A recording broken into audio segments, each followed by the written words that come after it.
यह बात तब की है जब कुरुक्षेत्र में हुआ खूनी महायुद्ध समाप्त हो गया था।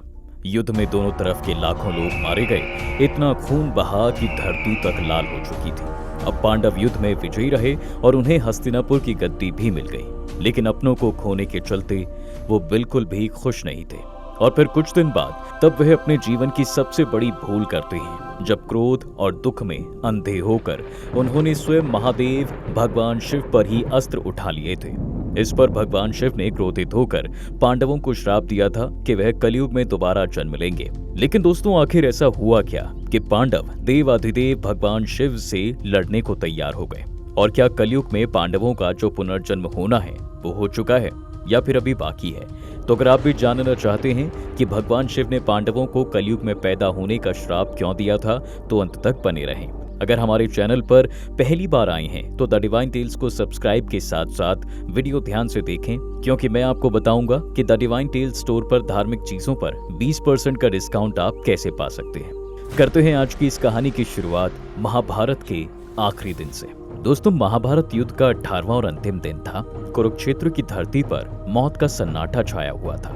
हर तरफ टूटे हुए रथ, बिखरे हुए अस्त्र, जले हुए झंडे और लाशों का ढेर था। गदा युद्ध में भीम ने दुर्योधन की जांघ तोड़ दी थी। वो जमीन पर पड़ा था, घायल, अपमानित और अपनी आखिरी सांसें गिनता हुआ। अश्वत्थामा, कृपाचार्य और कृतवर्मा उसके पास खड़े थे। दुर्योधन ने धीमी लेकिन गुस्से से भरी आवाज में कहा, सब खत्म हो गया।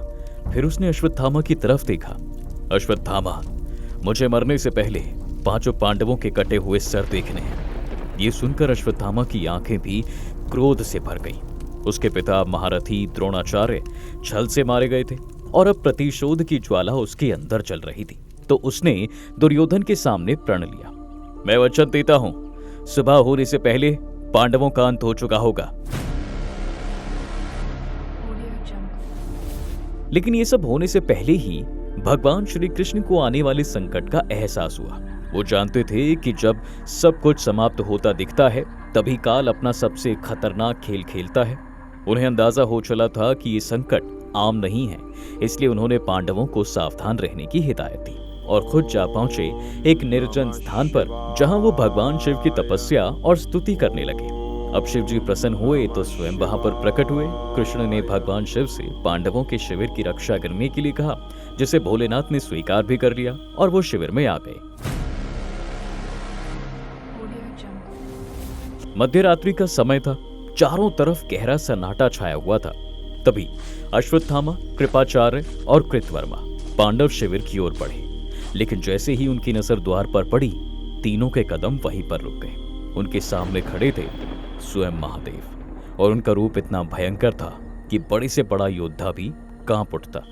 एक पल के लिए तो अश्वत्थामा भी समझ गया कि आज पांडवों तक पहुंचना असंभव है, लेकिन फिर उसने एक अलग रास्ता चुना।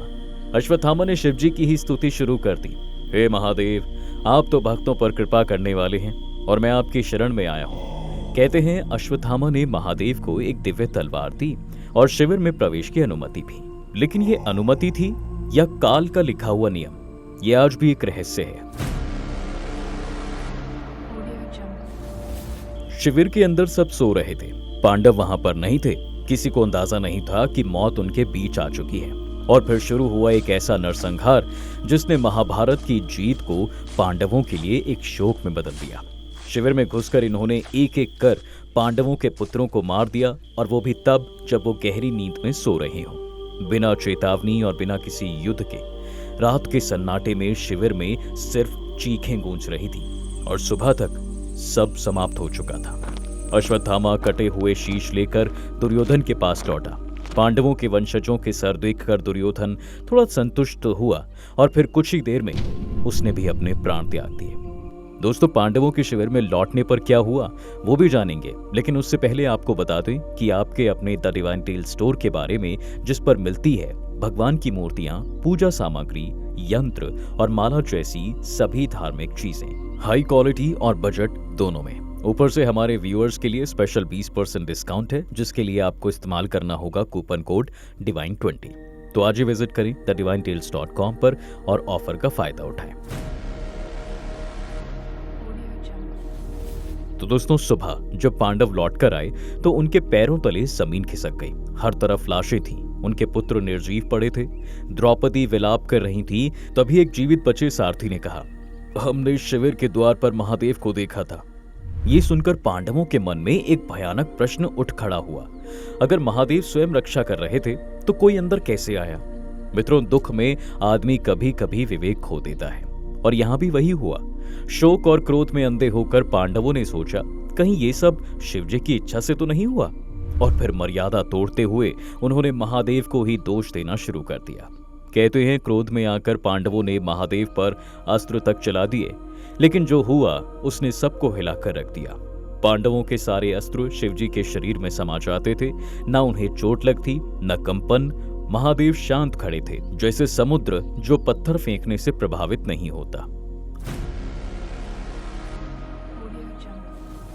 अब अंत में महादेव ने गंभीर स्वर में कहा, हे पांडवों, तुम श्री कृष्ण के भक्त हो, इसलिए तुम्हें जीवन दान देता हूं, अन्यथा तुम सब वध के योग्य थे।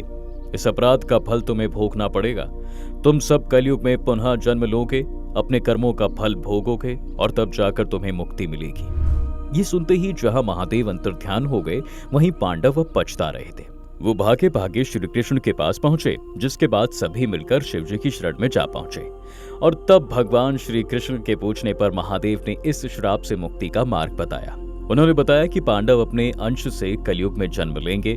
युधिष्ठिर बालाखानी के रूप में, भीम वीरन नाम से, अर्जुन के अंश से ब्रह्मानंद और नकुल और सहदेव भी अलग अलग राजवंशों में जन्म लेंगे। दोस्तों, भगवान कहते हैं जब तुम सब अपने कर्मों का फल भोग लोगे तब उन्हें इस श्राप से भी मुक्ति मिल जाएगी। और ये सुनकर पांडवों ने हाथ जोड़े और महादेव को प्रणाम करके वहां से चल दिए। लेकिन मित्रों, सवाल आज भी वही है, क्या पांडव कलयुग में पैदा हो चुके हैं या फिर उनके आने में अभी भी समय है? आपका क्या मानना है? कमेंट करके जरूर बताएं। और अगर आपको ऐसी ही रहस्यमयी और आध्यात्मिक कथाएं पसंद है तो देखते रहें the divine tales. Har Har Mahadev.